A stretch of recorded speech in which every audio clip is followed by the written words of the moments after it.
بسم اللہ الرحمن الرحیم۔ السلام علیکم۔ روزانہ واقعات سننے کے لیے اس چینل کو سبسکرائب کریں۔ ایک مرتبہ حضرت صلی اللہ علیہ وسلم کعبہ شریف کے پاس نماز پڑھ رہے تھے۔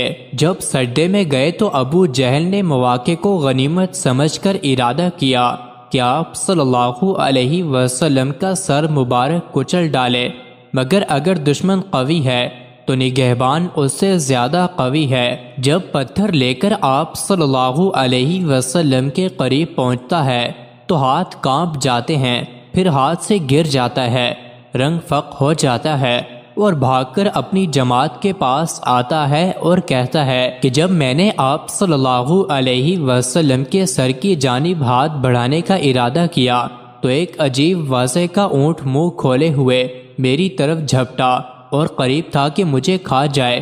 میں نے ایسا اونٹ آج تک کبھی نہیں دیکھا۔ یہ واقعہ ہے جو کفار کے مجمع میں سب کے سامنے پیش آیا اور خود کفار کے سردار ابو جہل نے اس کا اقرار کیا۔ ابو جہل عقبہ بن ابی معیط، ابو لہب، عام بن وائل، اسود بن یخوس، اسود بن عبد المطلب، ولید بن مغیرہ اور نضر بن حارث، یہ لوگ ہر وقت حضرت صلی اللہ علیہ وآلہ وسلم کے در پہ رہتے تھے۔ ان میں سے کسی کو اسلام کی توفیق نہیں ہوئی، بلکہ سب کے سب نہایت ذلیل ہو کر ہلاک ہوئے۔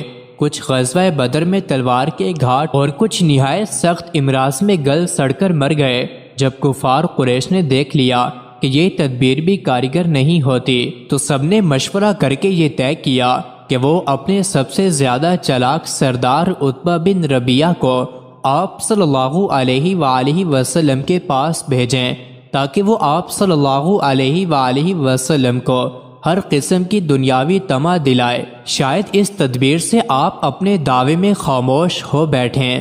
عقبہ بن ربیعہ آپ صلی اللہ علیہ وآلہ وسلم کی خدمت میں حاضر ہوا۔ آپ صلی اللہ علیہ وآلہ وسلم مسجد میں نماز پڑھ رہے تھے۔ پاس جا کر کہا کہ بھتیجے، تم حسب و نسب کے اعتبار سے ہم سب میں بہتر ہو، اور اس کے باوجود تم نے اپنی جماعت میں ایک تفریق ڈال دی اور ان کے معبودوں کو اور ان کو برا بلا کہا، ان کو اور ان کے آباء و اجداد کو جاہل ٹھہرایا۔ تم آج اپنے دل کی بات کہہ دو۔ اگر ان سارے قصوں سے تمہاری غرض یہ ہے کہ بڑی دولت جمع کر لوں تو سنو، ہم تمہارے واسطے اتنا مال جمع کر دینے کے لیے تیار ہیں کہ تم اہل مکہ میں سب سے زیادہ مالدار ہو جاؤ، اور اگر یہ چاہتے ہو کہ تمہیں سرداری حاصل ہو جائے تو اس پر راضی ہیں کہ تمام قریش کا سردار بنا دیں اور آپ کے حکم کے بغیر کوئی ذرہ نہ ہلائے، اور اگر آپ کی غرض بادشاہت ہے تو ہم آپ کو اپنا سب کا بادشاہ بھی بنا سکتے ہیں۔ اگر تم پر معاذ اللہ کسی جن کا اثر ہے اور یہ اسی کا کلام وہی تم لوگوں کو سناتے ہو اور تم اس کے دفع کرنے سے عاجز ہو تو ہم آپ کے لیے کوئی طبیب تلاش کریں جو آپ صلی اللہ علیہ وآلہ وسلم کا علاج کرے۔ جب عتبہ اپنے کلام سے فارغ ہوا تو آپ صلی اللہ علیہ وآلہ وسلم نے اس کی داستان کے جواب میں ایک سورت قرآن سنا دی، جس کو سن کر عتبہ ہکا بکا رہ گیا اور اپنی قوم میں واپس آ کر کہنے لگا کہ خدا کی قسم، آج میں نے ایسا کلام سنا ہے کہ اس سے پہلے اپنی عمر میں کبھی نہیں سنا تھا۔